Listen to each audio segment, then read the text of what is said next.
نحمدہ و نصلی علی رسولہ الکریم اما بعد فاعوذ باللہ من الشیطان الرجیم بسم اللہ الرحمن الرحیم۔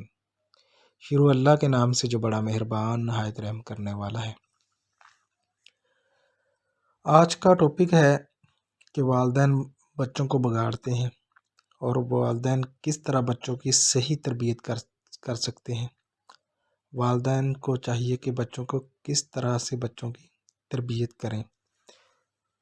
تو یہ آج کا ٹاپک ہے، آج اس پہ بات کریں گے۔ اس سے پہلے کہ میں اس کے حوالے سے بات کروں، آپ لوگوں سے گزارش ہے کہ میرے چینل کو سبسکرائب کر دیں، ویڈیو کو لائک اور شیئر کر دیں اور بیل آئیکن کو پریس کر دیں تاکہ ہر ویڈیو آپ تک پہنچ سکے۔ تو چلتے ہیں آج کی ٹاپک کی طرف۔ آج کا ٹاپک ہے کہ والدین بچوں کو کس طرح بگاڑتے ہیں۔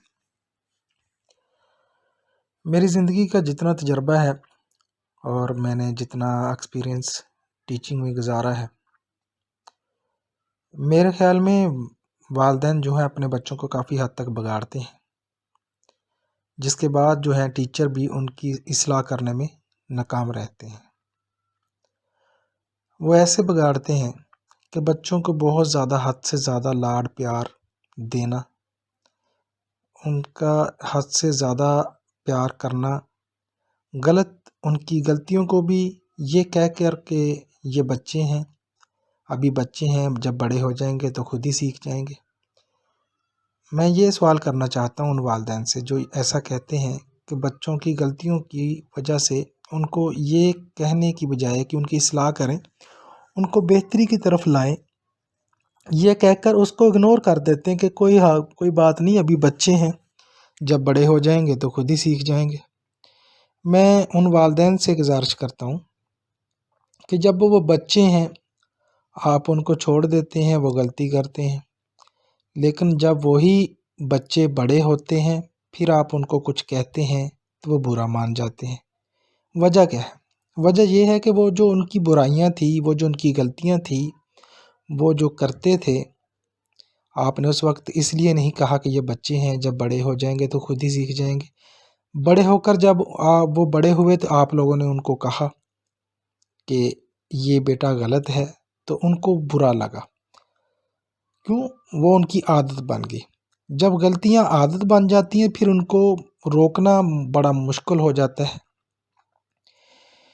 ایسے ہی کچھ بچے جو ہیں وہ مسجدوں میں جا کر شور کرتے ہیں، چھوٹے بچے ہوتے ہیں، مساجد میں جاتے ہیں، شور کرتے ہیں، تو ہم ان کو یہ کہہ کر چھوڑ دیتے ہیں، اگنور کر دیتے ہیں، کوئی بات نہیں، ابھی بچہ ہے، جب بڑا ہوگا تو خود ہی سیکھ جائے گا۔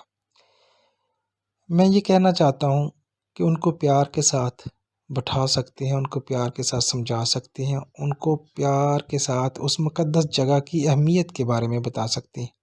کون بتائے گا اگر ہم نہیں بتائیں گے؟ تو اس لیے اگر کوئی بچہ جو ہے وہ غلطی کرتا ہے، اپنے اساتذہ کے ساتھ بدتمیزی کے ساتھ پیش آتا ہے، چھوٹا بچہ ہے، اپنے والدین کے ساتھ بدتمیزی کے ساتھ پیش آتا ہے، اپنے بڑوں کے ساتھ بدتمیزی کے ساتھ پیش آتا ہے، تو اس کو اگنور مت کیجیے، اس کو ڈانٹیں۔ اس کو ڈانٹنے سے پہلے میں کہتا ہوں کہ اس کو پیار سے اس کی اصلاح کریں، اس کو سمجھائیں کہ بیٹا یہ غلط ہے، یہ صحیح ہے۔ صحیح اور غلط کی پہچان بچے کو شروع سے کروائیں۔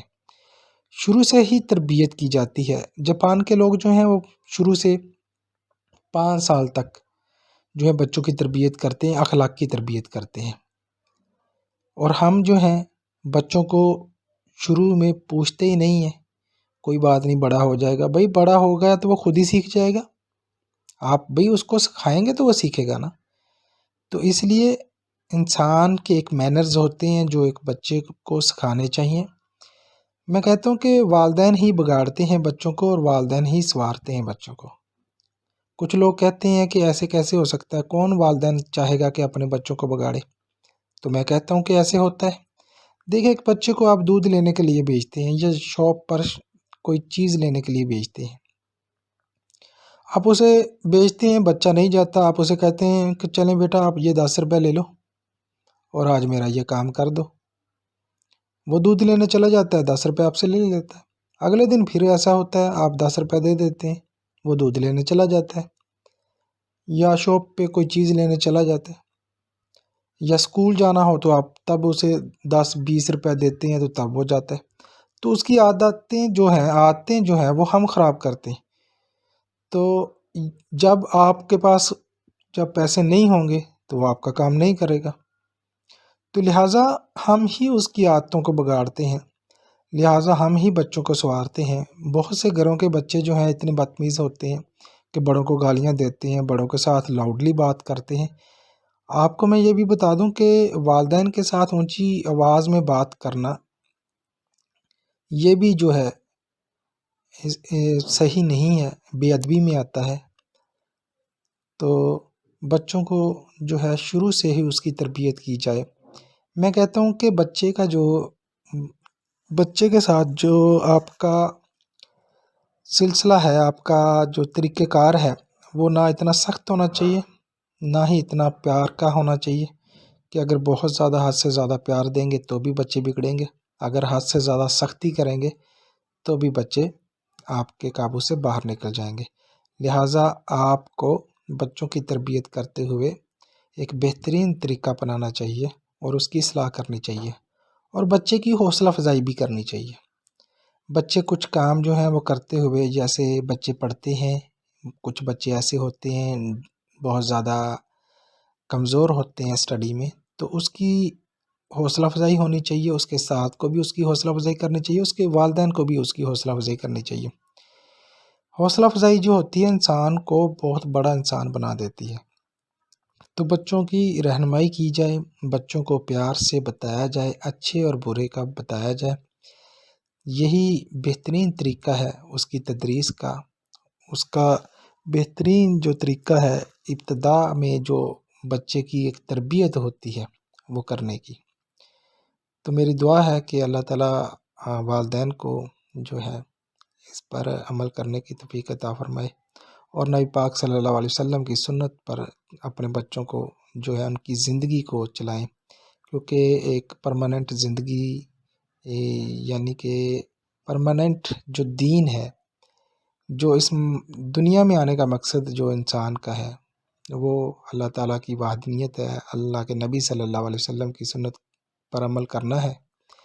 باقی جو ہے انسان ذریعہ معاش کا طریقہ جو ہے کمانے کے لیے وہ کچھ ہنر سیکھ لیتا ہے، کچھ اسٹڈی جو ہے دنیاوی تعلیم دنیا میں ہی رہ جانی ہے. لہٰذا اپنے بچوں کو قرآن کی تعلیم، دینی تعلیم ضرور دیں. یہ ایک ایسی تعلیم ہوگی جس کی وجہ سے وہ اپنے بڑوں کی عزت کرنا سیکھے گا، اپنی بیوی کے، بچوں کے حقوق ان کے بارے میں سیکھے گا. لہٰذا ہم یہ بھی کچھ والدین جو ہیں وہ اپنے بچوں کو برٹش میں، بڑے اسکولوں میں، انگلش میڈیم میں پڑھانا پسند کرتے ہیں، اور اسلام سے وہ دور ہونے کی وجہ سے پھر وہی بچے جو ہیں وہ ماڈرن کہلاتے ہیں اور اپنے والدین کی وہ جو ہے عزت نہیں کرتے اور وہ اسلام پر نہیں چلتے. تو قیامت کے دن بھی ان بچوں کا جو ہے وہ قصور نہیں ہوگا، کیونکہ اس کے والدین نے ان کو دین کی تعلیم ہی نہیں دی. تو قصوروار والدین ہوں گے، لہٰذا والدین کو بھی ان کا گناہ ملے گا. تو لہٰذا اس بات پر بھی تمام والدین جو ہیں وہ غور کریں اور سمجھیں، اپنے بچوں کی بہترین اسلامی تربیت بھی کریں، اور اس کے ساتھ ساتھ روحانی، جسمانی اور جو دنیاوی تعلیم ہے یہ بھی ان کو دیں، تاکہ بہترین دنیا کی زندگی بھی ہو ان کے لیے اور آخرت کی زندگی بھی ہو. ویڈیو کافی لمبی ہو رہی ہے، ٹاپک ایسا میں نے آج چوز کیا کہ اس کے بارے میں مکمل بات نہیں کر سکا. انشاءاللہ پھر کبھی کس ویڈیو میں بات کروں گا. اپنا ڈھیر سارا خیال رکھیے گا. اللہ حافظ.